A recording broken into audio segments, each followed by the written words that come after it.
जब अटल जी प्रधानमंत्री थे तब पाकिस्तान के साथ कंबोजिट डायलॉग के लिए भारत की शर्त थी कि पाकिस्तान अपनी जमीन का प्रयोग भारत के खिलाफ टेररिज्म फैलाने के लिए नहीं करेगा।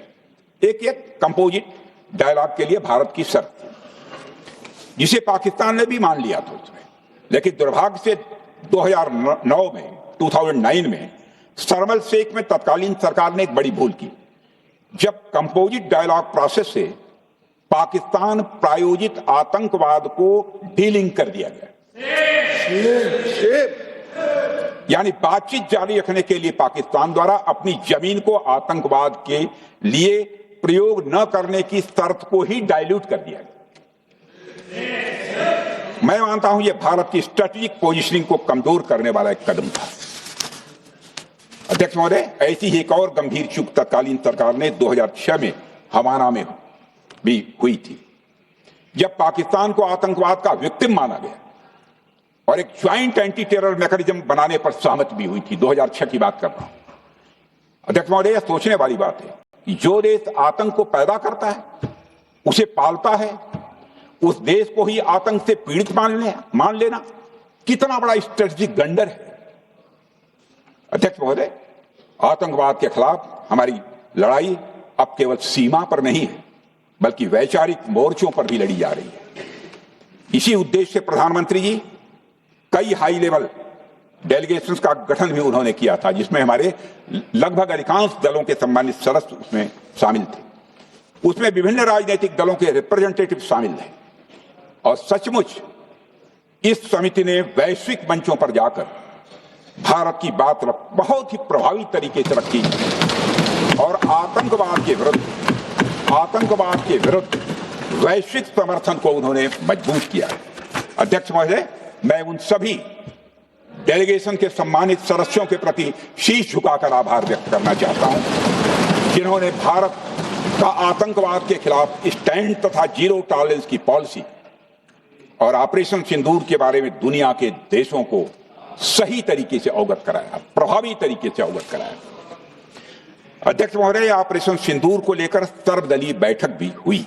आई am very happy to tell the house that during Operation Sindoor, all the political parties of the country kept aside all ideologies and differences and showed solidarity with the nation, with the soldiers and with the government. फिर इसके लिए आभार व्यक्त करता हूं। मुझे लगता है यही इस देश के लोकतंत्र की खूबसूरती है। अध्यक्ष महोदय, जैसा कि हमारे माननीय प्रधानमंत्री मोदी जी ने भी कहा है कि ऑपरेशन सिंदूर अभी रुका है, समाप्त नहीं हुआ है। यदि आवश्यकता पड़ी, यदि पाकिस्तान फिर किसी नापाक हरकत की कोशिश करता है, तो हम और भी कठोर और निर्णायक कार्रवाई करने के लिए तैयार हैं। अध्यक्ष महोदय, ऑपरेशन सिंदूर के माध्यम से पाकिस्तान के मन में भारत को लेकर जो बहुत बड़ी गलतफहमी थी, वह हमने दूर कर दी है। और यदि दूर थोड़ी बहुत बची यदि भई होगी तो उसको भी दूर कर देंगे। अध्यक्ष महोदय, मुझे महाकवि राष्ट्रकवि रामधारी सिंह जी दिनकर की कुछ पंक्तियां याद आती हैं। अध्यक्ष महोदय, क्षमाशील हो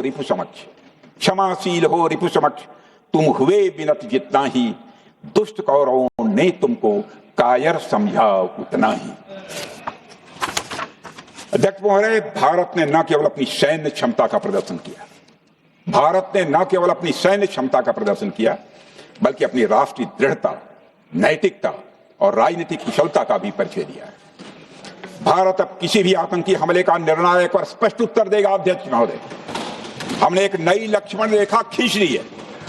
अब आतंकवाद को आश्रय और समर्थन देने वालों को कोई शरण नहीं मिलेगी। और अध्यक्ष महोदय, भारत किसी भी तरह के न्यूक्लियर ब्लैकमेलिंग या दबावों के आगे अब झुकने वाला नहीं है।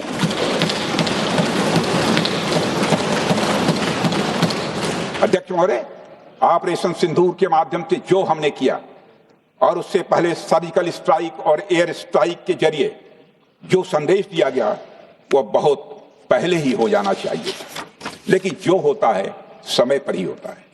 अध्यक्ष महोदय, हमारी सरकार ने आतंकवाद के खिलाफ हमारी जीरो टॉलरेंस की नीति को दुनिया के हर मंच पर पूरी तरह से स्पष्ट कर दिया है और हम उस पर कोई समझौता किसी भी सूरत में नहीं करने वाले। अभी कुछ सप्ताह पहले मुझे शंघाई कोऑपरेशन ऑर्गेनाइजेशन की डिफेंस मिनिस्टर्स मीटिंग में जाने का अवसर मिला था। वहां जो डिक्लेरेशन तैयार किया जा रहा था उसमें आतंकवाद पर भारत का स्टैंड डाइल्यूट हो रहा था। हमने साफ कह दिया कि जब तक आतंकवाद के मुद्दे पर भारत का स्टैंड रखा नहीं जाएगा हम किसी ज्वाइंट स्टेटमेंट पर साइन नहीं करेंगे और इसकी वजह से वहां कोई ज्वाइंट स्टेटमेंट नहीं आया। अध्यक्ष महोदय, इसका परिणाम क्या? अब देखिए, हमारे प्रधानमंत्री जी ब्रिक्स की बैठक में ब्राजील गए, करिश्मा किया है हमारे प्रधानमंत्री। तो चीन की मौजूदगी में जो ज्वाइंट डिक्लेरेशन आया उसमें जम्मू व कश्मीर में हुए आतंकी हमले को कंडेम भी किया गया। यह प्रधानमंत्री ने करिश्मा करके दिखाया, यानी भारत की बात अंततः मानी गई।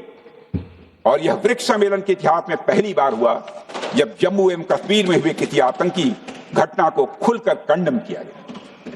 मैं इस सदन को याद दिलाना चाहता हूं, 2008 में मुंबई में इतनी बड़ी आतंकी घटना हुई, मगर उस समय की सरकार को जो प्रभावी कार्रवाई करनी चाहिए थी वो नहीं हो पाई लेकिन उसमें सबसे दुखद और आश्चर्य की बात है, कई वर्ल्ड फोरम, इंटरनेशनल फोरम पर जो उसका कंडेमनेशन होना चाहिए, जो उसकी निंदा की जानी चाहिए, वह भी जितना होना चाहिए नहीं हो पाया। अध्यक्ष, यदि आप उस घटना के बाद हुए ब्रिक्स सम्मेलन के डॉक्यूमेंट्स उठाकर देख लीजिए, मुंबई आतंकी हमले का कहीं जिक्र भी नहीं है। और अध्यक्ष महोदय, जब केंद्र में प्रधानमंत्री मोदी जी के नेतृत्व में सरकार बनी तब जाकर कहीं के हालात कुछ बदलने शुरू हुए और साल 2017 में हुए ब्रिक्स सम्मेलन में पहली बार 2017 में हुए ब्रिक्स सम्मेलन में पहली बार आतंकवाद से लश्कर और जैश जैसे आतंकवादी संगठनों को जोड़ा गया। यह भी अपने में करिश्माई काम था। यह परिस्थिति इसलिए बनी क्योंकि इसके ठीक एक साल पहले उरी की घटना के भारत की सेनाओं ने सीमा पर जाकर सर्जिकल स्ट्राइक की थी। हमने दुनिया को बताया कि आतंकवाद के खिलाफ हम सरहद के इस पार भी मारेंगे और जरूरत पड़ी तो आतंकियों के घर में घुसकर भी मारेंगे। यह बदलाव प्रधानमंत्री मोदी जी के नेतृत्व में आया। अध्यक्ष महोदय, यह वही नीति है जो पहले की सरकारों को भी अपनानी चाहिए थी। उन सरकारों को जिनके शासनकाल में भारत ने सबसे भीषण आतंकी हमलों का सामना किया, जिनमें 2008 का मुंबई हमला आज भी हर हिंदुस्तानी के जेहन में बैठा हुआ है, जिंदा है, एक न भूलने वाली त्रासदी के रूप में जिंदा है। अध्यक्ष महोदय, मैं श्री प्रणब मुखर्जी जी ने अपनी किताब द कोलिशन ईयर्स में लिखा है, मेरे पास है भी, कोलिशन ईयर्स में लिखा है कि जब मुंबई अटैक हुआ था, प्रणोदा ने लिखा है, जब मुंबई अटैक हुआ था, India had evidence that the terrorist came from Karachi port. Pakistan के नॉन स्टेट एक्टर्स के बहाने पूरी दुनिया में को पूरी दुनिया में कोई मान नहीं रहा था। उन्होंने लिखा है प्रणोदा ने, and I quote, amid heated debates within the cabinet, there was a demand for military intervention which I rejected. यह उन्होंने लिखा, मैंने नहीं लिखा, अनकोट। अध्यक्ष महोदय, भारतीय विदेश सेवा के एक वरिष्ठ अधिकारी ने भी अपनी किताब में इस बात की पुष्टि की है, जिनका नाम है अजय बिसारिया, और वो शायद फॉरेन सेक्रेटरी थे, कि मुंबई हमले के तुरंत बाद एक उच्च स्तरीय बैठक हुई थी जिसमें तत्कालीन विदेश मंत्री प्रणोदा ने पूछा व्हाट शुड बी डन। तो विदेश सचिव शिवशंकर मेनन जी ने सुझाव दिया कि भारत मोरदके में लश्कर ए तोयबा के मुख्यालय पर क्रूज मिसाइल से हमला कर सकता है। यह सुनकर प्रणोदा ने चश्मा उतारकर साफ किया और सभी अधिकारियों को धन्यवाद देकर बैठक समाप्त कर दी।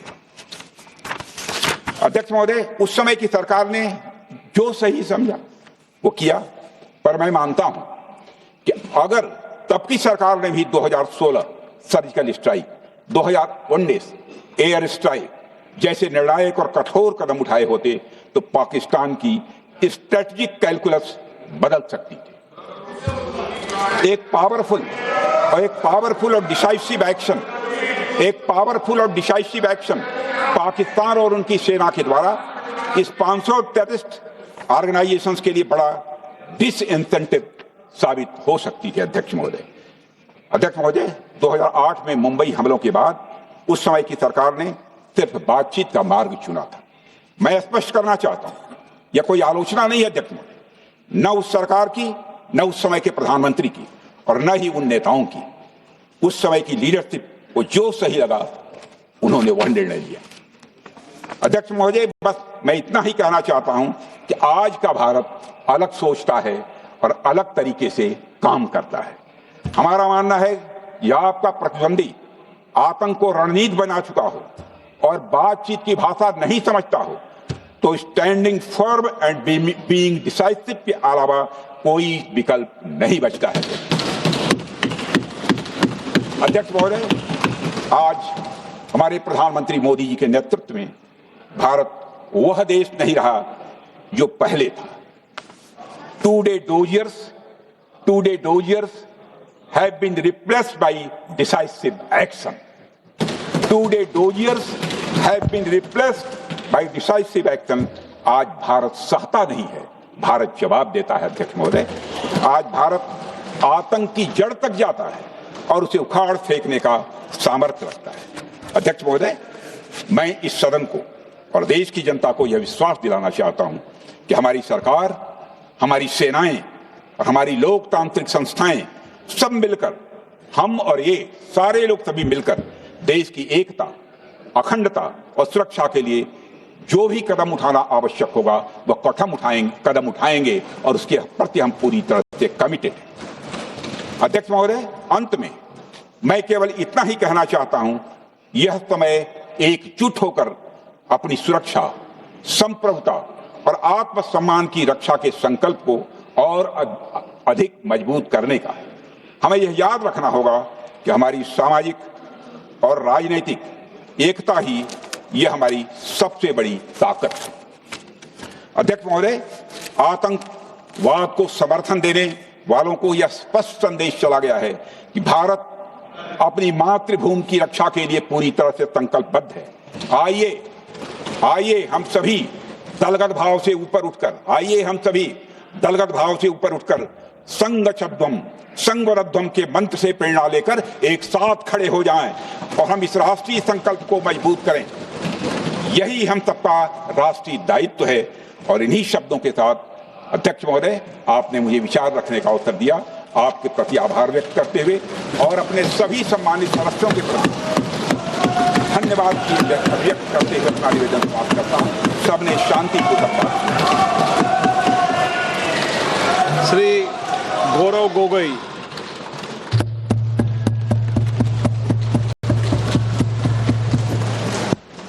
धन्यवाद अध्यक्ष महोदय।